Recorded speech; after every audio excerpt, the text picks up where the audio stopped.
now we come to perhaps the most difficult part of all of this. Well, that's not true. Getting this to look good and appealing is the first goal. The second most difficult of all of these would definitely be modeling the ear. It's a challenge in and of itself. It's difficult, it's annoying, but you know what? It's something that we've got to take care of. So, it's been a while since I've modeled an ear, so I decided to take a quick look on the interwebs to get myself refreshed. And they had some pretty good examples of the things that you should be looking for. In two of these examples that you can see here, the big thing that they focus on is creating the proper edge loops for this outer loop and this inner loop. And you see this sort of wraps into this area here, and this tangents into here. And then after that, it's sort of very similar. This other tutorial does a real general outline for his concepts, as you can see here. And that's actually a very cool way to go about setting up for the whole thing. So that's pretty much the things that I'm going to try and do here with my character. To that end, I'm going to actually just Alt-W over to here, and I'm just going to start making polygons anew on this fellow. Let me deactivate Mesh Smooth really quick. Let me go to Editable Poly. First off, I don't want to use any of my existing geometry. I want to create geometry from scratch. Note, I'm on my object, I'm in Editable Poly. What I'm going to do is I'm just going to hit Create. And hold on, first off, let me deactivate the polygons that I have turned on. And now, let me go back to Editable Geometry. Where was it? Where was that? I had it here a moment ago. I hate it when this happens. Edit Geometry. There it is. Edit as opposed to Edit Polygons. Anyways, so I'm going to click on Create, and first thing I'm going to do is just create a single square, a single polygon off of which to go. So I'm going to click, click, click, click, and then I'm going to end where I began back here. And that gets me my first polygon. So that's pretty cool. That's really what I need, and I don't want anything else to get in the way, so I'm actually going to select the shell of the rest of my object, and I'm going to hide it. So, or the element of the rest of my object. So, I'm under Element, I click on this, and I'm going to go down really low in these options. I believe under Edit Geometry, yes, is Hide Selected, and I'm going to do that. So now I can just focus on creating the ear. And I'm doing this just on a single plane. The ear is a relatively flat object, and we can add dimension to it later, but for now we can just work with what we've got. And what I'm going to do is I'm just going to slowly but surely drag out the edge ring for this area, and just go on from there. So let me go ahead and I've selected this edge. I'm going to shift click and drag to basically extrude it. I believe there's technically a different name for it, but we're not going to worry too much about that right now. Shift click and drag, and either scale or rotate the edges, or both, to get them doing what you want them to do.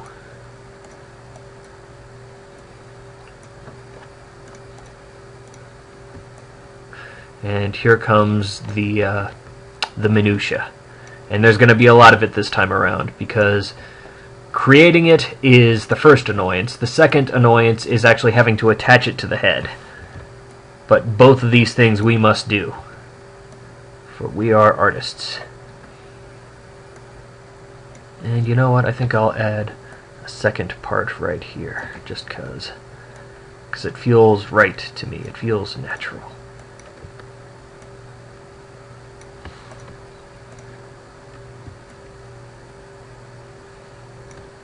Okay.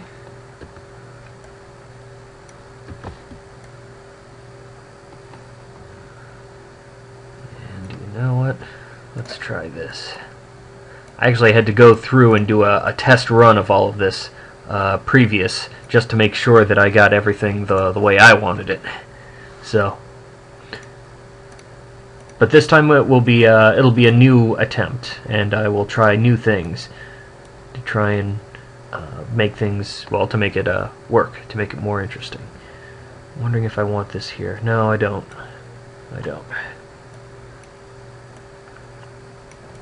Alright, let's go ahead and get started on the second edge.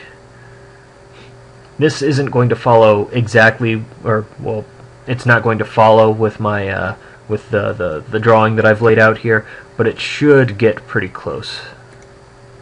And actually, before I go too much further, I forgot a point here. I actually need to bring this edge loop around and spiral it inward. So let me go ahead and do that. Let me deal with this, one problem at a time before I get too much further into the whole thing.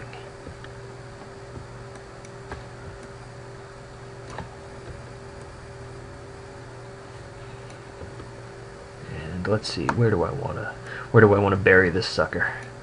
And this is actually, you've got to be very careful with this, because the more geometry you create, the more you're going to have to deal with when you're putting everything together. So try and be very, what's the term that I'm looking for? Economical with how many segments you create, because you're going to have to optimize this thing. You're going to have to attach this to your, to your head sooner or later, and that's going to be pretty difficult. And yeah, I think I'm just going to bridge this over to here. Yeah, I will just select these two edges, and I will just hit bridge and just pop them over like that. Let me also go ahead and bring this back over. I have a good amount of leeway with the with my planning drawing. I mean, I don't have to follow it to the exact letter, but I actually still have a good bit of leeway with what I do have. And okay, now that I've gotten that, let me go ahead and go back to this reference to see how these two fellows do it. So okay, so we've created our outer loop, and we've gone ahead and connected it all the way through to the other side. I've also gone through and, yeah, connected through like such. I should probably also do a connection here to complete, and otherwise we still need to go ahead and get this finished up. So let's go ahead and do that.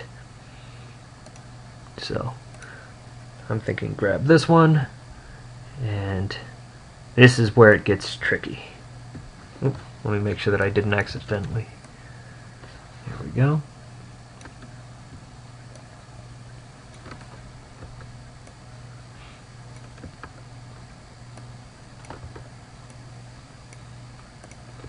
Go ahead and try and have this follow the contours of the object,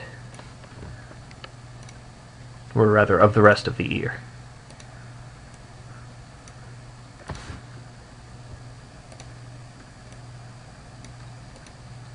And here's the catch: we need to go ahead and have this intersect through here and follow along with the rest of it. So to that end, I'm actually going to use my cut tool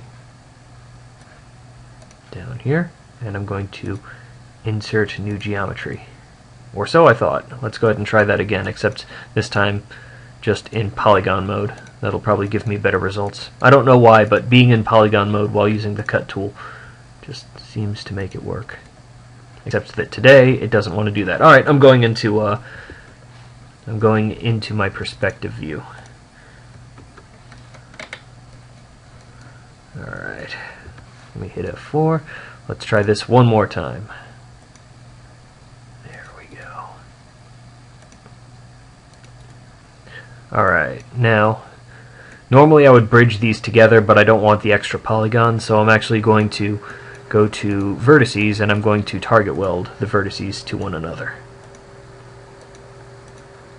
There we go. And now I'm going to jump back to over here. And I'm already getting into shaping, all that sort of stuff, because I can. Alright, and now I will continue through. And let me think this through. I believe I want at least an extra part of the loop to come through here and then connect to this edge. So let's go ahead and do that. Let me go ahead and, with all of these edges, perform a connect. Oops, one edge too many. There we go.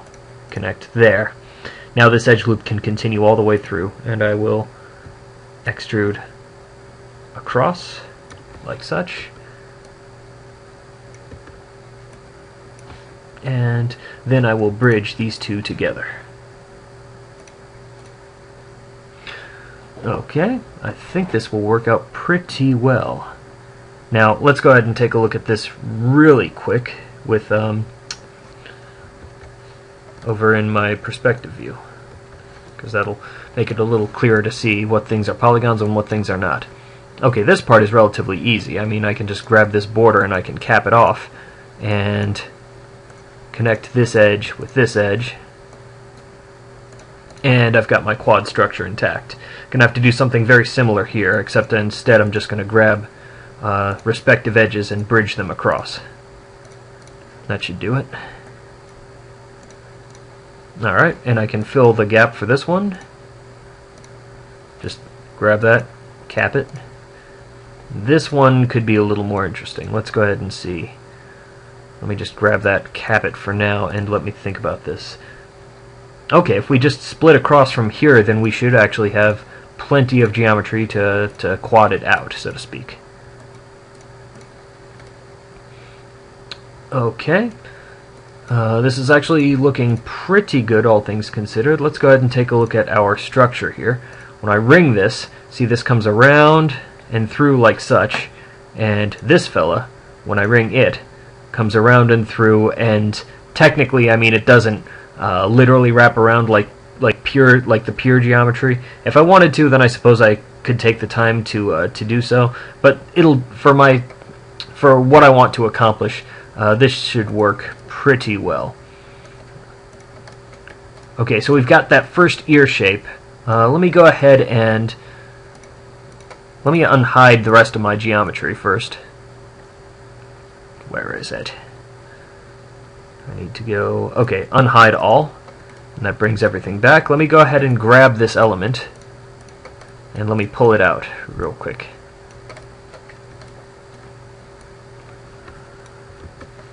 Okay, and that's working pretty well there. From here, I've got a couple of different things that I could do. I could start by extruding it out, getting some general shape, and placing it so that it fits properly in my front view. I think I want to do that. I'll get into the detail of modeling out the ear geometry in a little bit, but for now let's go ahead and just get it properly placed. So I'm going to start rotating it, I'm going to tilt it over, I'm going to move it. That's already working pretty well. Damn, I'm good. Let me go ahead and pull that over. This will, it's no longer planar, but that's fine because the ear itself is not planar. So that shouldn't be too much of a problem. Anyway, okay, so I've got that positioned pretty accurately, at least according to my orthographic views. So I should be able to work pretty well from here. Let me go ahead and give this a little depth, because right now it's, well, still relatively flat. I'm going to grab these edges and I'm going to extrude them out. That should work out pretty well. Okay, I'm holding shift, I'm clicking and I'm dragging over. Just want to give it a certain amount of width and depth and all that sort of stuff, because it needs it. And I'll start playing with like the thickness, you know, have it taper, get thin, or get thick, all that sort of stuff in a minute. But first, let's go ahead and continue this. I'm gonna duplicate another set of edges, but I'm gonna use scale this time because I need it to shrink down. So shift, click, and scale downwards.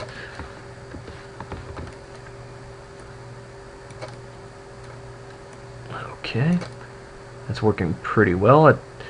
Okay, and let me go ahead and do at least one more of these. Let me shift, click, and drag out. And I will rotate this a little bit to try and get it adhered to the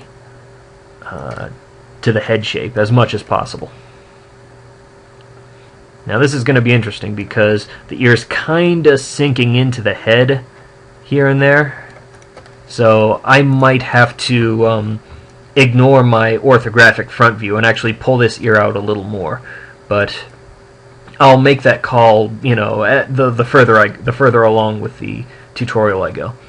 For now, this is pretty good. Here, hold on, let me turn my geometry back on. We still need to shape this out, and we still need to connect it to the rest of the head, and that's always a pain. But again, let me go ahead and repeat a few suggestions to you. Well, first off, try and get... Let me go ahead and bring this stuff up again because it's worth repeating. Try and get that structure into your ear. It will be very useful for you to have that general polygon loop structure set up for your object. Second, I've completely forgot what the second thing was. Yeah, keep it simple. Keep the amount of polygons that you use to make the shape of your ear relatively simple, because we're going to have to attach it to the rest of this head, and doing so is annoying and difficult. And the more geometry you have here, the more geometry you'd have to create, possibly, to make it all work. So keep that in mind, and we'll stop here for now, and we'll jump into the next lesson in a little bit.